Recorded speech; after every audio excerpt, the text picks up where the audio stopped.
নমস্কার। আজকে আলোচনা করব যুবরাজ বুধ নিয়ে। বুধ গ্রহ হচ্ছে বুদ্ধির কারক গ্রহ, উন্নতির কারক গ্রহ, ব্যবসার কারক গ্রহ, বুদ্ধিমত্তার কারক গ্রহ, বন্ধুত্বের কারক গ্রহ, রিলেশনের কারক গ্রহ, ম্যাচুরিটির কারক গ্রহ এই বুধ গ্রহ। বুধ গ্রহ যদি আপনার বার্থ চার্টে বা আপনার হাতের রেখা যদি বুধের সিচুয়েশন ভালো থাকে, আপনি কিন্তু আলাদা একটা ওয়েতে আপনি হাঁটবেন, আলাদা ডেভেলপ আপনার অল্প বয়সে আসবে। আপনার মধ্যে একটা ডিপ্লোম্যাটিক বুদ্ধি বা আপনি সব দিক দিয়ে আপনি এগিয়ে থাকবেন। বুধ অঙ্কশাস্ত্রটা দেখে, হিসাব শাস্ত্র দেখে, ব্যবসা দেখে, আইন বিষয়টা অনেকটাই দেখে বুধ।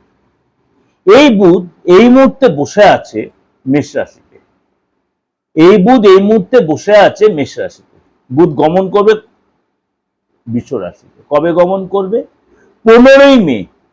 15ই মে শুক্রবার। 15ই মে শুক্রবার রাত 12টা 34 মিনিটে এই যুবরাজ বুধ তার বন্ধু রাশি বৃষ রাশিতে গমন করবে। কতদিন থাকবে? 29শে মে, খুব শর্ট টাইম, অর্থাৎ কম বেশি 14 দিন। 29শে মে সকাল 11টা 14 মিনিট পর্যন্ত এই বৃষ রাশিতেই বুধ থাকবে এবং সেখানে কিন্তু আবার আপনার সূর্যদেবও প্রবেশ করবে এই 15 মেতে। কেউ কেউ বলে এটা বুধায়িত্ব যোগ তৈরি হবে, কিন্তু বুধায়িত্ব যোগের প্রভাবটা কিন্তু খুব কম থাকবে, কারণ রবি এখানে অনেকটাই পাওয়ারটা কমে যাবে। রবি শুক্রের ঘরে যখন ট্রানজিট করবে, রবি যখন শুক্রের ঘরে, এটা নিচস্থ নয়, পাওয়ারটা কমে যায়। রবি নিচস্থ তুলা রাশিতে, রবি নিচস্থ তুলা রাশিতে, কিন্তু রবি আর বুধের এই কম্বিনেশনটা তৈরি হবে, থাকবে কতদিন? আপনার 29শে মে পর্যন্ত। তাহলে এই যে আপনার এই গোচর হলো, অর্থাৎ কিছু কিছু রাশির জন্য যথেষ্ট ভালো হবে, কারণ 12 রাশির ক্ষেত্রে তার প্রভাব বিস্তার করবে। কিছু রাশির জন্য একটু নেগেটিভ প্রভাব বিস্তার করতে পারে, কিছু রাশির জন্য পজিটিভ হবে। কিছু ব্যক্তি শরীর স্বাস্থ্য নিয়ে সচেতন থাকতে হবে, আর্থিক ব্যাপারে সচেতন থাকতে হবে, এবং এই সময় কিন্তু শত্রু ভয় আসতে পারে। বা কোনো কোনো রাশির জন্য কিন্তু একটু আপনার ভালো হতে পারে, কেননা কারো কারোর ক্ষেত্রে শুক্র বুধের সাথে কম্বিনেশনটা, শুক্রের বুধের জন্য কম্বিনেশনটা অনেক সময় ভালো প্রভাব দেয়। এবার বুধ আপনার কত ডিগ্রিতে রয়েছে, কোন নক্ষত্র রয়েছে, অস্ত হচ্ছে না উদয় হচ্ছে, এটা ব্যাপার। তারপরে সেই প্রোগ্রামটা পরের প্রোগ্রাম আলোচনা করবো, বুধ অস্ত থাকবে না উদয় থাকবে, আপনার সেটা আলোচনা কিছুটা করেছি, বাকিটা এই পরের প্রোগ্রামে করছি। তো আজকে বলবো বৃষ রাশিতে গমনের ক্ষেত্রে আপনার রাশির উপর কি প্রভাব বিস্তার করবে। বৃষ রাশিতে বুধের এই গমনের জন্য আপনার রাশিতে কি প্রভাব, চলুন একটু আলোচনা করে নি। কন্যা রাশি, কন্যা রাশির অধিপতিও কিন্তু এই বুধ। আপনার এই ট্রানজিট 9th হাউসে হচ্ছে।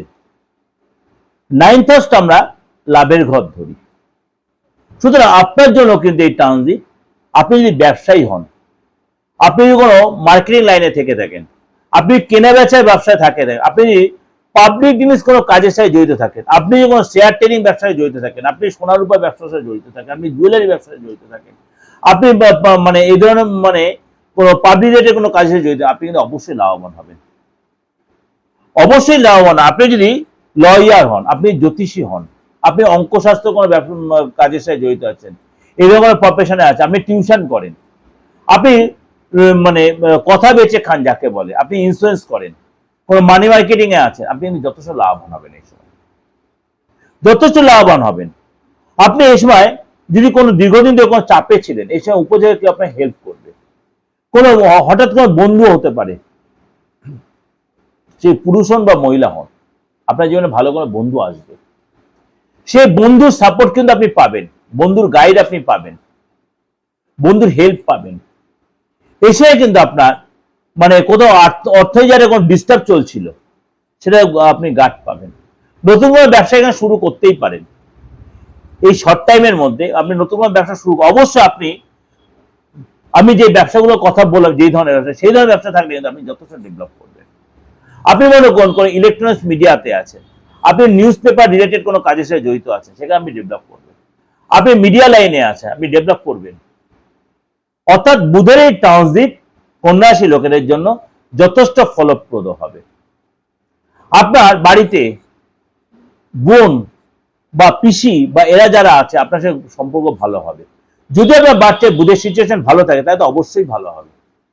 আপনার সন্তানের সাথে ভালো সম্পর্ক, যদি সে আপনার মেয়ে হয়, খুব ভালো সম্পর্ক হবে, কম্বিনেশনটা ভালো হবে, ভালো বন্ধু আসবে, আপনার মাথা ধীর স্থির আপনি ডিসিশন নিতে পারবেন, কনফিউশন একটা কাটবে, বুদ্ধির মতো কাজ করতে পারবেন। যারা শত্রু লাভ করছিল আপনার সাথে তারা আপনাকে নত হবে, কিন্তু সেটা শর্ট টাইমের জন্য হলো, আপনি কিন্তু তার লাভ নিতে পারবেন। যাই এটা ওভার একটা আলোচনা করলাম, অবশ্যই আপনাদের ভালো লাগবে, ভালো হলে অবশ্যই লাইক করবেন, শেয়ার করবেন। আর যদি দেখছেন কোনো কনফিউশন হচ্ছে, খুব শর্ট টাইম, এটা দ্বিধাগ্রস্ত না হয় অ্যাস্ট্রোলজি বিশ্বাস করেন, কারোর সাথে কনসাল্ট করুন, প্রপার ডায়াগনোসিস করুন, প্রপার রেমেডি নিন। আমি বারবার বলি, তন্ত্র দেরি হলেও কাজ হয়, একমাত্র মুমূর্ষ ব্যক্তি ছাড়া আর মৃতপ্রায় ব্যক্তি ছাড়া তন্ত্র এতটাই পাওয়ারফুল জিনিস যে প্রপার হতে তন্ত্র করা যায়। তাহলে বলবেন বুধটা এ করতে গিয়ে একটা পান্ডা পড়ে না, একদমই না। তাহলে হিতে বিপরীত হয়ে যাবে। দেখো আপনার অষ্টমে বুধ বসে আছে, আপনি পান্ডা পড়বেন? আপনার মানে জোডিয়াক সাইন অনুযায়ী আপনার যে অষ্টমে বুধ বসে থাকে, আপনি এই মুহূর্তে পান্ডা পড়ে আপনাকে উল্টে হিতে বিপরীত হয়ে যাবে। আপনাকে দেখতে হবে, আপনি প্রপার অ্যাস্ট্রোলজি অভিজ্ঞ অ্যাস্ট্রোলজি যান আগে, বুধ কোন নক্ষত্রে, আপনি চন্দ্রের নক্ষত্রে বুধ বসে আছে, আপনি তাহলে কি বেকারে পড়ে যাবেন। এইগুলো আগে চিন্তা ভাবনা করতে হবে। যাই হোক, যদি ভালো লাগে অবশ্যই লাইক করবেন, শেয়ার। কারণ আপনারা কাছে আলোচনা করার একটাই কারণ, আপনারা বলেন পার্থ আপনি যে এতটা ডিটেলে ডিসকাশন অনেক কিছু শিখতে পারি, আপনারা শেখার জন্যই কিন্তু আমার এই সোশ্যাল মিডিয়া এত ডিটেল আপনারা আলোচনা করা। ভালো থাকবেন। দেশে বিদেশে যেখানে যেরকম যে জোগাড় করতে মানে আমার সাথে যোগাযোগ করতে চাইছেন, এই যে আমার ফোন নাম্বার রয়েছে একদম ক্লিয়ার করা, আমৃত্যু থাকবে আমার অপরিবর্তিত এই নাম্বার 8910732594339601, এটা আমার হোয়াটসঅ্যাপ, এখানে আমার কলিং, এটাই আমার ফোনপে বা আদার্স যে আপনাদের অনলাইন ট্রানজাকশন সবকিছু এটা আছে। ভালো থাকবেন, নমস্কার।